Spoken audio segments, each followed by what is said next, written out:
Hey everyone, Scott Barrett here to tell you about some of my favorite DFS tournament plays for the Week 4 main slate. First off, we have the quarterback position. My top guy, Drew Brees. He's only $6,600 on DraftKings. That's $100 cheaper than he's been at any point over the past 3 years. Saints are passing on 68% of their plays. It's one of the top 5 highest rates in the NFL. He's averaging 30.0 fantasy points per game, 43 pass attempts per game. Last year, only 16.4 fantasy points per game, 33.5 pass attempts per game. What changed? Basically, defense has been atrocious. They're giving up 34.4 points per game. That's worse than the league last year. Top 5, top 10. 20.4 points allowed per game. But we've seen this from Drew Brees before, disappointed last year, but he's basically a top 3 quarterback for fantasy every single year over the prior decade. And why was that? Well, he had an atrocious defense all of those seasons. Last year, he finally had a really good defense. Guess what? It's back to being a bottom-of-the-barrel defense. That means we should expect Drew Brees to put up a ton of points this week and for the remainder of the season, as long as their defense is struggling. And the Giants present an exploitable matchup for Brees. Eli Apple, Snacks Harrison, Olivier Vernon, all unlikely to play this week. Mark Ingram is not going to be playing. He's still suspended. That should mean, more work for Alvin Kamara, less rushing attempts in general, more fantasy points for Brees. And I'm not worried about a potential shadow situation of Janoris Jenkins on Michael Thomas. Jenkins has really struggled this year. He ranks bottom 5 of 43 qualifying quarterbacks in fantasy points allowed per route and coverage. Some of their quarterbacks I like. My boy, Baker Mayfield, have to like him this week, as well as Ryan Fitzpatrick. What he's done so far over the past 3 weeks has really been historic.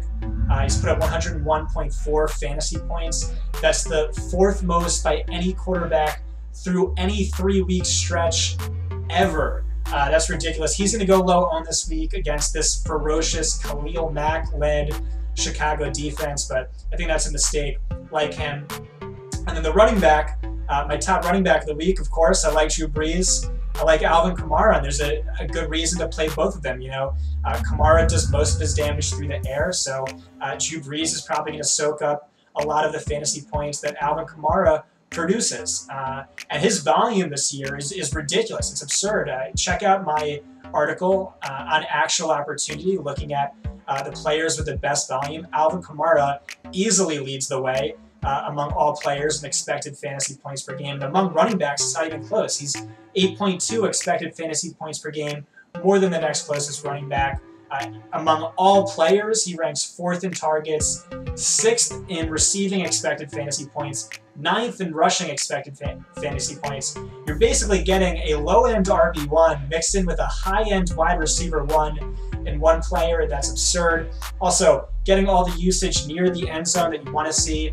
He's seen 13 opportunities inside the 10-yard line. That is most in the league by 3. Some other running backs I like this week. I like Giovanni Bernard for all the same reasons. I liked him last week, and last week he went off. Price didn't go up as much as it should have. Chris Carson as well finally saw that bell cow workload from him last week, and I'm not too worried about Rashad Penny and his 2.0 yards per carry average. This is a fantastic matchup. Arizona Cardinals have surrendered the most rushing fantasy points per game to opposing running backs. Moving on to the wide receiver position, I feel strongly about this one. Jarvis Landry has seen terrific volume, and not only is it tremendous volume, it's the best volume of his career, and drastically different than in any other season of his career. It's not being used in that low ADOT, low upside role, not much usage near the end zone, completely different. He's a true wide receiver 1. He ranks 5th at the position expected fantasy points per game, 6th in targets per game, 9th in air yards per game, 7th in expected touchdowns per game. Really phenomenal usage. Efficiency hasn't been there, but Tyrod Taylor, our 3rd worst graded quarterback this year. Baker Mayfield, 2nd highest graded quarterback this preseason, was dominant last week, led the Browns to their first victory in I don't know how long. And we have to remember Baker had a near perfect passer rating last year when targeting slot wide receivers, 146.6. Also his favorite position at target. And we've seen that. So with Jarvis Landry on the field and Baker Mayfield on the field since the preseason, Landry's been targeted once every 2.9 routes. That would easily lead the league, so really heavy volume. And the matchup's great. Oakland surrendered the third most fantasy points per game to opposing slot wide receivers. Another wide receiver I like quite a bit, Sterling Shepard. No Evan Ingram this week. Odell Beckham Jr. is going to be shadowed by Marshawn Lattimore. He was our 8th highest rated cornerback last season. You know, Odell Beckham Jr. cornerback matchup doesn't really matter too much for him. True, definitely, but just because of how atrocious the other two cornerbacks are on this team, and with Ingram out, I feel really confident that targets are going to be funneled towards Sterling Shepard, and he's going to be able to take advantage of them. Patrick Robinson, New Orleans slot cornerback, is on IR. That means Shepard's going to spend the far majority of his day against Ken Crowley and PJ Williams. Together, they've seen 26 targets. They've given up 21 receptions, 431 yards, and 6 touchdowns. Any way you want to stack that, easily the worst cornerback duo in the NFL right now on a per target, per route basis, whatever, the worst. Other wide receivers I like Michael Thomas. You know, what he's doing is also really historic, and obviously I like this game stack quite a bit. And like I said, you know, I'm not worried about Janoris Jenkins, and he's a little too cheap relative to where I think he should be.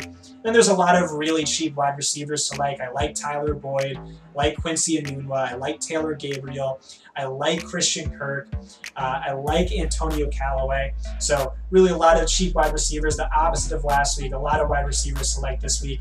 And the tight end position, Eric Ebron, got to go back to the well on him. He wasn't really too productive, but volume was just ridiculously good. He saw 11 targets, 4 of which were red zone targets, 3 of which were end zone targets, and a deep target.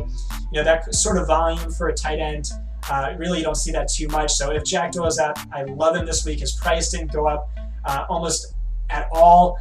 So I got to go back to the well on him. I also like Zach Ertz. Dallas got hurt a little bit. If Alshon Jeffrey does not play, Jared Cook, I like the matchup against the Browns. Thanks for tuning in, guys. For more fantasy football goodness, check us out at profootballfocus.com.